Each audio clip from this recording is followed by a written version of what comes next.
What's up, everybody, and welcome back to another episode of Real Talk. I know it's been a minute since the first one, but here we are with some fresh, hot drama on Twitter. Everybody's favorite Twitter troll, G2 Carlos, the CEO of the G2 esports organization, has found himself in a little bit of controversy, to say the least, when last night, I believe. Yeah, last night, this video surfaced everywhere.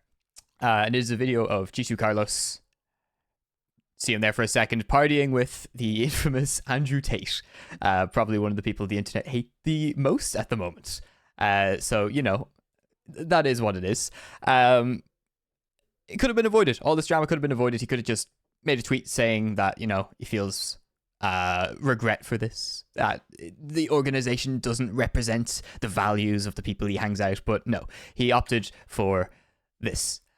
Nobody will ever be able to police my friendships. I draw my line here. I party with whoever the fuck I want. Now, I get that. You know, you want to have that line between your personal life and your professional life, but there comes a time when there are individuals out there that shouldn't apply to. I fully believe. You you wouldn't hang out with like a terrorist. You wouldn't hang out with someone who's convicted of a crime. You wouldn't hang out with someone who's on death row. You wouldn't hang out with someone who is undergoing investigation for some serious charges, such as, human trafficking, like Andrew Tate. And I think Medic casts had a really good take here. There was no way you could have predicted this reaction, especially since G2 Carlos has been so outspoken against this kind of thing in the past. Like with the Jason Orr stuff, he made tweets about making fun of that situation. It's wild to think that this is his take on his actions. I get maybe he's on the defensive, fair enough. But you'd think then once his company started to get involved, like the G2 statement that came out, he would maybe not try to double down on it even further. Because, I mean, I don't want to make accusations, but there's no way Carlos wrote this. There's no planet. He writes in all lowercase nearly all the time, or all capitals, one or the other, and now there's a perfectly formulated sense of this. This is a PR team, 110%. And it's taken to Twitter. It started getting trending. It's everyone's talking about it. It's all over my Twitter feed as well. Before I continue, just to clarify one thing, don't send hate to the employees. Okay, G2 is obviously a huge organization. It's one of the biggest in all of esports. I don't think there's an esport out there that they don't have their fingers in a part of the pie. The employees did nothing to deserve any hate they get, obviously. Just, okay, that's about it. Speaking of, employees have actually been speaking out against it. G2 Caltis, one of the players for the G2's female league team, I believe, made a tweet saying, you know, it's disappointing events, all the rest of it as you would expect, as has G2 Column. I can't even pronounce that.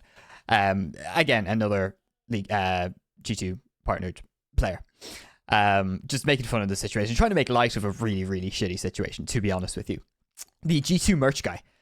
You've probably seen this guy on Twitter. I know it's a gimmick account, it is what it is. This guy's a huge G2 fan, but he's posted a video saying he doesn't support what's happening, and as a result, he's actually going to be ending this account. And this account is garnered quite a following. What's he got? 16,000 followers. I was going to say he's probably got 3,000 or 4,000, but 16,000 followers is crazy. But yeah, no, he put up about 2.5 minutes of video just saying this isn't the org he's going to be fanboying for anymore. Which is, it's sad to see, but to act like as the CEO of an org, your actions don't have a basis or don't represent your org is just a mistake, and it's not true. This is evident of the situation. I Will Dominate had a take that is also a little shaky at best, I'll say. Completely agree that Andrew Tate doesn't belong in esports, but let's be real, esports is not better than this. Worse already exists inside the esports space in massive capacities. This industry is already far gone. He's not inherently wrong. That is true, but this tweet is very negative based in that sense, right? Because, I mean, we can do better.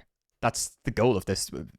G2 Carlos can do whatever he wants, but if people don't hold him accountable for those kind of actions, then what's the point of trying to even say that gaming is worth getting into?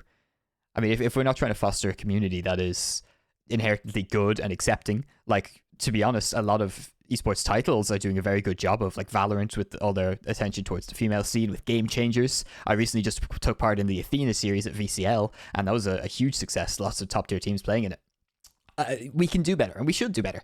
And setting a precedent for a reaction like this, not like I will dominate, but to Twitter's reaction to Carlos is a good thing.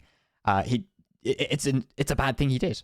Now, I don't think Carlos is necessarily a bad person, but I mean, it does just go to show how dangerous of a game connecting your personality to your brand is. Because G2's going to lose out on this. They're the real victims of this.